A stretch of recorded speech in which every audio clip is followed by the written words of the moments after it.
Assalamualaikum warahmatullahi wabarakatuh. Hai semuanya, pada kesempatan kali ini kami akan melakukan observasi langsung terhadap kerusakan pada buah, sayur, dan kacang-kacangan di lingkungan sekitar. Observasi ini bertujuan untuk mengidentifikasi berbagai jenis kerusakan dan penyebabnya pada buah-buahan, sayuran, dan kacang-kacangan. Nah, sebelum masuk ke observasi lebih lanjut, kita perlu mengetahui apa itu buah, apa itu sayur, dan apa itu kacang-kacangan. Jadi, sayur dan buah merupakan sumber serat pangan yang mudah ditemukan dalam bahan makanan. Sayur dan buah sangat kaya akan kandungan vitamin, mineral, dan zat gizi lain yang dibutuhkan tubuh. Sementara kacang-kacangan adalah biji-bijian yang berasal dari tanaman polong dan dikenal karena kandungan nutrisinya yang tinggi. Mereka merupakan sumber protein, serat, dan vitamin.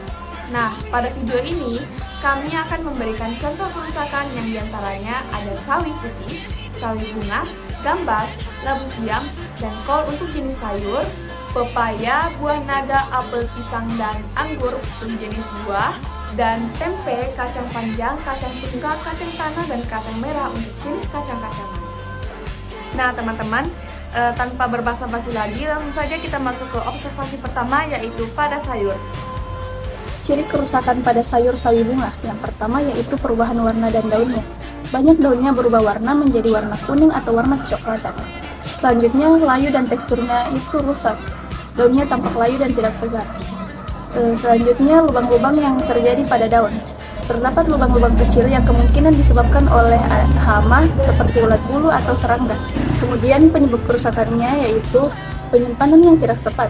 Mungkin suhunya terlalu tinggi atau terlalu rendah sehingga mempercepat proses pelayuan dan pembusukan.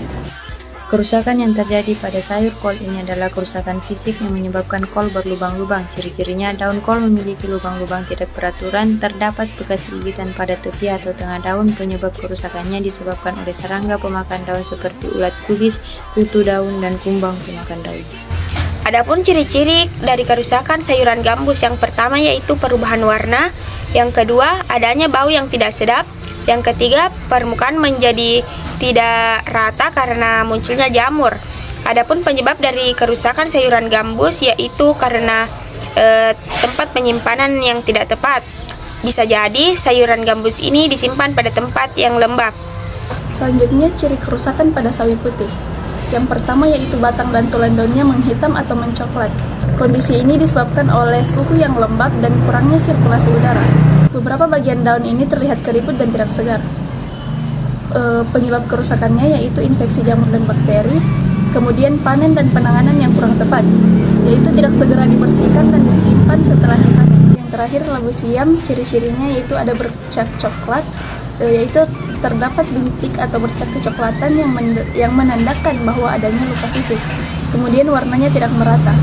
Warna hijau yang tidak seragam ini menunjukkan proses pembusukan atau penuaan. Dan yang terakhir, permukaannya mengkerut. Kulitnya terlihat tidak mulus dan menandakan bahwa buah tersebut sudah tidak segar. Faktor penyebabnya yaitu terjadinya serangan mikroorganisme. Terakhir, labu siam, ciri-cirinya yaitu ada bercak coklat, yaitu terdapat bintik atau bercak kecoklatan yang menandakan bahwa adanya luka fisik. Kemudian warnanya tidak merata. Warna hijau yang tidak seragam ini menunjukkan proses pembusukan atau penuaan. Dan yang terakhir, permukaannya mengkerut. Kulitnya terlihat tidak mulus dan menandakan bahwa buah tersebut sudah tidak segar. Faktor penyebabnya yaitu terjadinya serangan mikroorganisme. Terjadi karena adanya bagian yang terbuka sehingga memungkinkan udara masuk dan menginfeksi sayur. Nah, itu tadi penjelasan observasi mengenai sayur. Selanjutnya kami akan melakukan observasi pada buah-buahan. Padanya saya persilahkan. Baik, di sini saya akan menjelaskan contoh pertama yaitu pada buah naga. Terjadi perubahan warna yang biasanya berwarna merah cerah atau kekuningan berubah menjadi warna kecoklatan dan kehitaman. Hal ini menunjukkan bahwa terdapat infeksi jamur atau pembusukan. Penyebabnya yaitu infeksi jamur dan bakteri seperti Anthraconosa. Contoh kedua yaitu pada buah pepaya. Terdapat bercak putih berbulu yang kemungkinan besar adalah infeksi jamur. Penyebab kerusakan yaitu infeksi jamur dan bakteri seperti Cholexoricum atau Rhizopus yang menyerang pepaya yang ditempatkan di tempat lembab. Contoh ketiga yaitu pada buah apel. Terdapat perubahan warna atau oksidasi. Terdapat warna kecoklatan di dalam bagian dalam apel.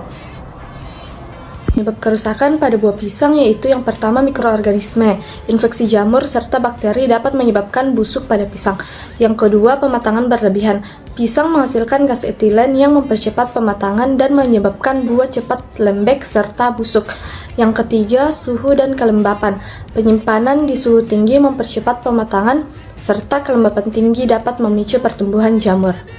Penyebab kerusakan buah anggur yang pertama yaitu infeksi jamur, Botrytis cinerea, adalah penyebab utama kerusakan anggur, terutama saat kondisi lembab. Yang kedua, pencemaran bakteri. Bakteri tertentu bisa menyebabkan busuk lunak pada anggur. Yang ketiga, penyimpanan yang tidak tepat. Suhu yang tidak terlalu tinggi menyebabkan anggur cepat kehilangan kelembapan, mengerut, dan membusuk.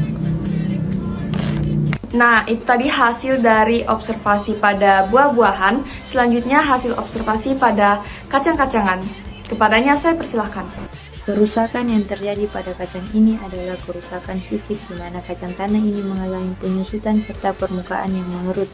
Ciri-cirinya bentuk biji mengecil, permukaan mengerut, tekstur lebih keras atau kering, dan warnanya lebih pucat. Penyebab kerusakannya pengeringan yang terlalu berlebihan. Adapun ciri-ciri kerusakan pada tempe, yang pertama yaitu munculnya jamur yang berlebihan. Yang kedua yaitu adanya bau yang tidak biasa. Yang ketiga yaitu adanya perubahan warna. Kemudian penyebab kerusakan pada tempe yang pertama yaitu mungkin karena adanya fermentasi yang berlebihan. Yang kedua yaitu penyimpanan yang tidak tepat. Dan yang ketiga itu mungkin karena adanya kontaminasi dari mikroba yang lainnya. Pada kacang merah, dia mengalami kerusakan fisik yang ditandai dengan kondisi biji yang terluka. Nah, salah satu penyebabnya adalah karena cara penyimpanan dan kelembapan yang tidak tepat, sehingga memicu pertumbuhan mikroba seperti kapang yang berpotensi merusak biji pada kacang merah. Pada kacang tunggak dia mengalami perubahan warna. Nah, biji yang sehat itu biasanya warnanya konsisten dan cerah. Namun, biji yang mulai rusak dia menunjukkan warna yang lebih gelap. Nah, salah satu penyebabnya adalah karena infeksi cendawan Aspergillus sp. Hal itu bisa menyebabkan perubahan warna hingga penurunan daya kecambah pada kacang tunggak. Pada kacang panjang, dia juga mengalami kerusakan yang ditandai dengan kondisi kacang yang tampak berlubang dan tidak utuh. Nah, ini menunjukkan adanya aktivitas hama yang memakan bagian dalam atau permukaan kacang panjang. Yang menyebabkan hal ini terjadi adalah hama penggerek polong atau Maruca testulalis. Hama ini menyebabkan polong kacang panjang dengan cara menggerek bagian dalamnya, yang menyebabkan biji rusak dan polong berlubang. Nah, teman-teman, itu tadi hasil kegiatan dari observasi kami. Jadi, dapat disimpulkan bahwa kerusakan pada buah, sayur, dan kacang-kacangan dapat terjadi akibat faktor mekanis, fisiologis, biologis, kimiawi, dan pasca panen. Kerusakan ini tidak hanya mempengaruhi penampilan, tetapi juga menurunkan kualitas, nilai jual, rasa, dan keamanan pangan. Oleh karena itu, penanganan yang tepat mulai dari panen, penyimpanan, hingga distribusi sangat penting untuk menjaga kualitas dan memperpanjang umur simpan produk. Baik, terima kasih telah menonton video ini. Maaf atas segala kesalahan dan kekurangannya. Kami pamit undur diri. Wassalamualaikum warahmatullahi wabarakatuh.